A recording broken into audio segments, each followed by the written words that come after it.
All right, then there's the shutdown. North Carolina Republican Senator Tom Tillis telling me yesterday on Your World on Fox News he has his concerns. You worry, though, that what's happening here means that a lot of other things that you do want to see get done are not going to get done. I'm worried about that. There are so many things that we can continue to work on together. I'm very concerned right now that we're doing virtually nothing. And I'm one of these members that's willing to settle for something less than perfect to make progress. But I do believe the president is right to say that a part of this impasse only gets broken up once we figure out a viable strategy for securing the border. All right, to Center for Freedom and Prosperity co-founder Dan Mitchell. Dan, I think both sides are surprised this is still dragging on. I could be wrong. You're closer to this fire than I am. But if it goes on weeks more, some say months more, then what? I think the Democrats made a miscalculation. They assumed that a partial government shutdown will get people all upset.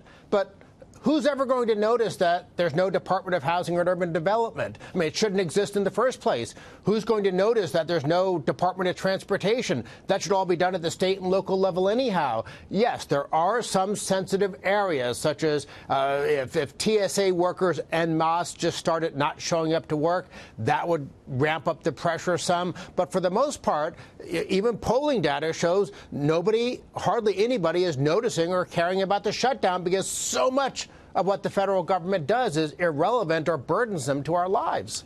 If you're right on that, I'm beginning to think, there's a lot of wisdom to what you say there, that it might boomerang then on Democrats, of course, who espouse more government solutions. They could then rue the day they wanted to push this so far. It's too early to say that, but what do you think?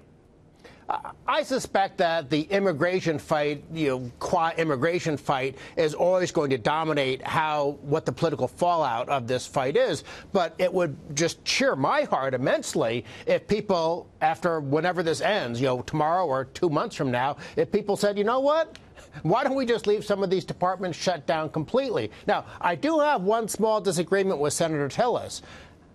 I like it in many cases when politicians are distracted by an irrelevant fight, because if they're actually busy legislating, what if they're legislating the wrong things? What if they're passing Trump's bill to give him more power to impose protectionism on the world economy? So I only like politicians being busy in the rare cases when they're doing something good for the economy.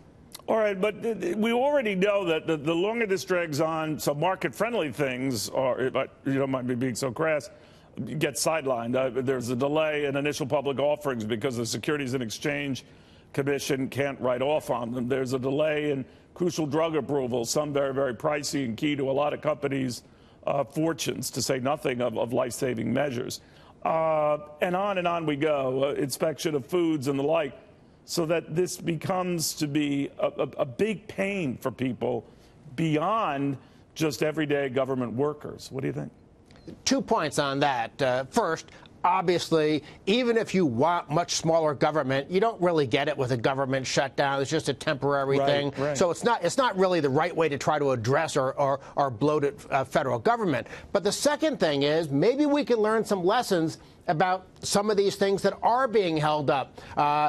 For instance, we have 5 major airports in this country that have private TSA workers. There's no problem there. They work better, they function better, they're safer. And if we did that to all airports, we wouldn't have any issue whatsoever. And on IPOs, why don't you simply have a system where if a company checks the box on does A, B, and C, they can do their offering? Why do you have to have some bureaucrat sitting at a desk saying, okay, well, you've jumped through these hoops, let it be automatic? There's so much where the federal government, the regulators, the bureaucrats have inserted themselves in our economy where they're completely not necessary. Now, will that be the lesson we learn out of this? I have no idea. I hope so.